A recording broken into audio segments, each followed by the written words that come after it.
Time is a flat circle. It's a good time to be a Chiefs fan. And we're all wondering, how does one donate an ankle for science? Let's talk some Chiefs, guys.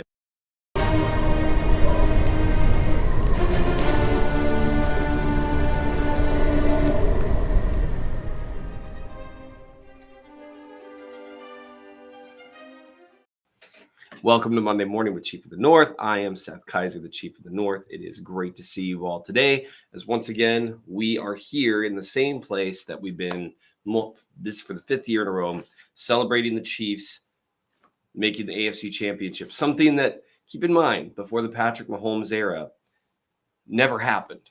Well, I mean, not literally never, but for years and years and years and years, sure hadn't. And we are now in a place where for the 5th year in a row, it's remarkable. It's almost become old hat winning in the divisional round. And it's crazy to me how fast that happened. There really wasn't any point against the Jags where I thought that the Chiefs were going to lose. Even when Mahomes' ankle went down, I knew they were going to have to play with Henny the rest of the way. I was worried, but I was still in a place of, I think they'll pull this out. I wonder what it'll look like next week, and stressed about that. There's a lot to talk about, not a lot of time to talk about it. As you guys all know, by this point in the season, every Monday, I try to talk about a few of what I think are the main storylines for the week, leading into, our mailbag session together on Thursday. Obviously, there's a few storylines that stand out more so than others this week. And so let's talk about it. The Chiefs beat the Jags in the first round of the playoffs, or second round of the playoffs, because the Chiefs don't play in the first round of the playoffs hardly ever anymore, which is fun. They beat them 27-20. The game wasn't quite necessarily a one-score game most of the time. The Chiefs brought they were up by 7 for a time. They were up by 10 for a time. They did a good job holding Jacksonville off to that 1-score, 2-score kind of distance, to where anytime Jacksonville started to bring it within 1 score, at least once you started talking the second half, the Chiefs were able to distance themselves again. It was a relatively convincing win under the circumstances when you've got Mahomes playing on one leg, and especially when you consider how it looked over the course of the first drive and a half or so before Mahomes obviously had the ankle. Mahomes was on his way to an unbelievable day. You could tell. The Chiefs were giving up more pressure than I would like. Orlando Brown had a tough start. It's worth noting. The offensive line did tighten up over time when Henny had to come in and when Mahomes was playing a little gimpy. The offensive line tightened up, but early on it was a little bit brutal. Orlando Brown gave up some pressures, and that's one of the reasons Arden Key was landed on Mahomes' leg.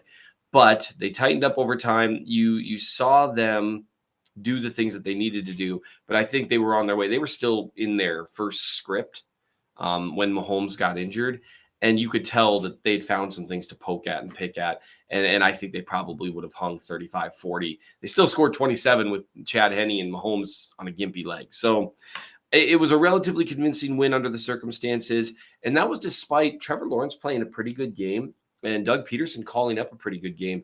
And the Jags, they're a decent team. They're a playoff-worthy team. They're a decent playoff team. They're not a fake playoff team. And for the Chiefs to be able to win under those circumstances, it's impressive. Obviously, the biggest thing that everyone's going to be talking about, everyone's going to be thinking about all week is Patrick Mahomes' ankle. Good reports from Sunday from Jay Glazer that he woke up on Sunday with the ankle feeling a lot better than they expected. Anyone who's sprained an ankle, the next day is usually when it really starts to hurt. So we'll see, because you can usually, you can also get things getting worse, the day after that and the day after that. So we'll see what those reports bring today, tomorrow, the next day. He's not going to be at 100%, barring a miracle, so let's say there's like a 5% chance. With most humans, it would be like a 0.01% chance. But there's about a 5% chance that he's basically at 100%. It's a lot of percentages to throw out there. Odds are he's not going to be, because that's just the way it works with high ankle sprains. And so it's going to alter the game plan for the Chiefs against the Bengals, whose defense looked terrific against the Bills, who unfortunately weren't able to make it back to the AFC Championship to play the Chiefs. The Bills and Bengals and the Chiefs kind of have this interesting rivalry thing cooking, to where some of the things that Bills and Bengals fans say about the Chiefs, it's hard not to smile when one of them gets bounced early. But what are you going to do? I do actually feel for Bills fans. They're diehard, loyal fans. And it's got to be tough to have these types of expectations the last couple of years and be disappointed, especially this early. It's one thing to maybe go to the AFC Championship game and lose, maybe go to the Super Bowl and lose. Keep getting bounced in the divisional round when you are the preseason favorite. That's tough. But be that as it may, Mahomes' ankle, it alters the game plan against the Bengals. They have a really good defense, especially for specific individualized game plans. The defensive coordinator, Big Lou, he's played Mahomes. He's dialed up stuff for Mahomes as well as anyone in the league the last few times they've played. And he's mixed it up too. It's not like they're just, they're just dropping 8. That's actually not remotely true. This last matchup, they were pretty aggressive. They sent multiple blitzes. They had a very different game plan than what they did the first time they played, which is very smart, very good. And so I'm sure it's gonna look a little bit different this time too, because with Mahomes gimpy, that removes some things. At least you're going to have obviously less scrambling. You're going to have fewer bootlegs. You're going to have, they're starting to bust out some option looks to Pacheco, which I thought was brilliant. A great change of pace. You're not going to probably see those. You might see a quick pitch, but that's going to be it. You're not going to see as many moving pockets. Some of the things that the Chiefs do to try to help out the pass rush or the pass protection, you just can't see those things as much. You're probably going to see faster release. And so what I'm guessing the Bengals are going to do, at least what I would do, and I'm going to try to write about this later this week. It's going to be a little bit backward facing about the Jags. I'm going to write about Steve Spagnuolo a little bit. But if I were the Bengals, this would be, now a lot of press man coverage, really aggressive with too high over the top so they can't take advantage of it too hard. And the reason that you can play that over and over again now is because now Patrick Mahomes can't really kill you with scrambles. And that's one reason why teams can't play man coverage consistently against the Chiefs. For one, Travis Kelce eats it up pretty well, and Andy Reid has some good calls against that stuff. But, Juju Smith-Schuster is the closest thing they've got to a guy who consistently beats man coverage. And even he at times, he's not, a true number one receiver in that respect. But so what teams try to do is they'll, play aggressive man coverage, try to halo Travis Kelce and really be aggressive. And that's one way to slow them down. The problem with man coverage is Mahomes is one of the best scrambling quarterbacks in the league. And so that creates a situation where you're setting yourself up for failure unless you have a robber, and you can't have a robber and halo Travis Kelce and have too high and defend the middle of the field. You can't do all of those things at once. If you don't need to spy Mahomes as much, that changes things a little bit. And so I'm thinking you're going to probably see that. And that's going to be a tough. He's going to have to make some really tough throws. And I'm really curious what kind of game plan the Chiefs come up with to try to counteract that. You might see more blitzing. I'm curious about that. Mahomes, generally speaking, the reasons he chews up the blitz isn't necessarily his mobility, but more up here. So I'm not sure if you're going to see as much of that. But that's going to be one of the big things to watch this week. A couple of the storylines coming out of the game. The first thing that I wrote about, because I knew everyone needed to write about the ankle game for Mahomes, and they should. But I wrote about Travis Kelce, who's the greatest tight end in the history of the game. Full stop. You can talk to me about the peaks of a few other guys or how long some other guys lasted. No team has had to lean on a tight end the way the Chiefs have had to lean on Travis Kelce. You look at this stat line. Travis Kelce was, in the most important parts of the game, the Chiefs' offense on Sunday. And I actually wrote about him in the Chief North newsletter. This one is open for those of you who want to check it out, where I just talked about him just holding up the weight of the heavens on his shoulders, much like Hercules did when he held up the sky for Atlas. But the big thing was, even though you didn't see you didn't see a ton of yards or anything like that, but what you saw was anytime the Chiefs needed yards, when they needed to get into field goal range, you go to Travis Kelce. When you desperately need a first down and you're hanging on to a very slim lead, who do you go to? Travis Kelce, who just drags his defender for a first down because that's what they needed to keep a drive going. Where do you go when you are trying to get back into field goal range when you're in 3rd and 19 because of a bad penalty? You go to Travis Kelce. It's just over and over early once the Jags score early in the fourth quarter. And you desperately need to score points to get it back to a 2-point game. Or the Jags have gotten within 3. Maybe I said 7, maybe I said 3. I think I said 1-score game. You desperately needed points. They hadn't moved the ball well. Who do they go to the first 3 plays? Travis Kelce. He would have had 3 catches in a row, but Mahomes just missed him on one. You could tell the accuracy was a little bit shakier with the plant foot not being good.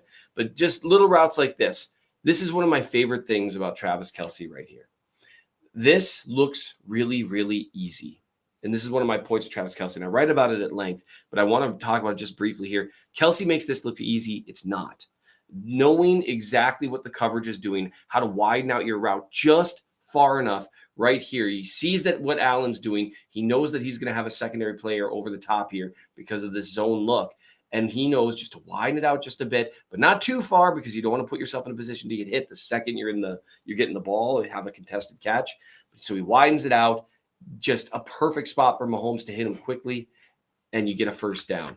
It's just over and over and over with him. He is the one that the Chiefs go to when they absolutely need yardage. He is the greatest to ever do it. No team has had to lean on a tight end the way the Chiefs leaned on him on Sunday. And no other tight end. Tight ends, they're generally part of the game plan. And some tight ends have been great at that, 100% great at that. He was the offense in the most crucial moments. It was, hey, Travis, I need you to make a play. A couple other things to go over quickly, even though they are really big things that I'd love to talk about more, but I waxed eloquent on Travis Kelce for too long. Steve Spagnuolo did a, by and large, awesome job against Doug Peterson, who really called up a great game. And we'll get into that in a minute, talking about the pass rush and Chris Jones. But Peterson was in his bag by and large, did a good job. Lawrence played a good game. But Spagnuolo just got him multiple times. He sent blitzes that they weren't ready for. He, generally speaking, switched it up pretty well. They did a nice job calling up his coverages. It was a great game from Spags, and it was really great to see watching them close the game like that. The pass rush, overall, the complimentary pass rush was pretty good. It wasn't terrific, but it was pretty good. And between that and Spags, you had enough of the pass rush to mess with the Jags game plan. Which brings me to Chris Jones. Didn't get his first playoff sack. He was probably bummed about that. He is the reason Frank Clark collected a sack, but no one counts those. One thing I would note, if you're wondering why the Jaguars were constantly throwing at or behind the line of scrimmage and trying to release the ball in under 2 seconds, just snap after snap after snap, if you go back, it's because Jones was winning virtually every rep, and they knew they couldn't attack down the field more. So you had one rep where Christian Kirk dropped a not perfect but very good deep ball from Trevor Lawrence. There were some yards to be gained down the field, and that's something that the Chiefs will see how it goes against the Bengals. There were some yards to be gained down the field, but there's a reason why the Jags weren't trying for it consistently. It's because they knew the protection couldn't hold up. And that's one area where you get value from a pass rusher. Is it's not just the plays they make, it's the way that they limit the opposing offense. The secondary overall played really well. You had a few blown coverages. Juan Thornhill made some great plays, but he also had a few times where he kind of took the cheese, as it were, and got himself too far up when he's supposed to be playing deep safety. He obviously wants to make plays, but he's going to have to be careful with that, especially if the Chiefs are playing a too high shell against the Bengals. But overall, the young corners acquitted themselves really well. You could tell with the game plan that the Jags had how important their tackling was. And the Chiefs secondary, especially their corners, tackle about as well as any secondary, generally speaking. Occasionally you start getting those weird games during the middle of the season. But overall, you could see how they weaponized their corners being able to tackle with that sideline to sideline stuff the Jags were trying to run quite a bit. Overall, it was a great win for the Chiefs. I'm excited to see them back in the AFC Championship. It's against the Bengals. It's at Arrowhead. It's exactly what I was hoping for when the season started. It gives the Chiefs a chance to exercise those demons they've got against the Bengals. A lot's going to depend on Mahomes' leg. The Bengals look great against the Bills. We'll talk about that a little more on Thursday. But for now, it's a day of celebration. And for the Chiefs, it's a day of getting back to work because once again, they are knocking on the door of the Super Bowl. What a time to be a Chiefs fan. Thanks, guys, for joining me. Make sure to hit the like, subscribe, all that kind of stuff, the YouTube stuff. Ryan and the gang here do a great job, and I work here too. And one of the best ways that you can support is by just hitting that subscribe button. Costs you nothing, and it's fun to do. Who doesn't like hitting buttons? I'll make sure to get a tweet out regarding mailbag questions on Wednesday. I will see you guys Thursday. And once again, what a time to be a Chiefs fan.